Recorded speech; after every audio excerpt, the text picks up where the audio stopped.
Hi, I'm very Franz, and this is Roblox Studio. And let's see today how to create the grass in Roblox Studio.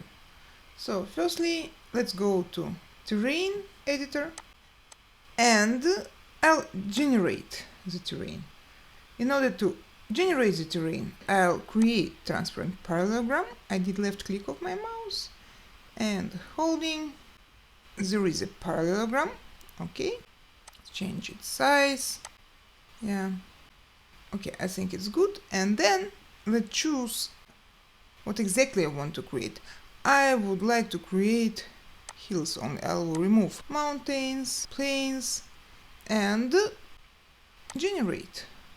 Okay, it's done. Now let's do the grass on the top. I'll go to edit and go to fill. What I have to do, I just have to fill with the material, and from all the materials I choose the grass, and now click on fill. Yes, that's it. Or it was another way to fill it with the grass. I'll do Ctrl Z. I'll go to paint and choose the material and paint it with the grass. So I can paint here and there. Don't paint here. Leave the space for something else, not grass, water, or whatever. That's it. Thank you. Bye.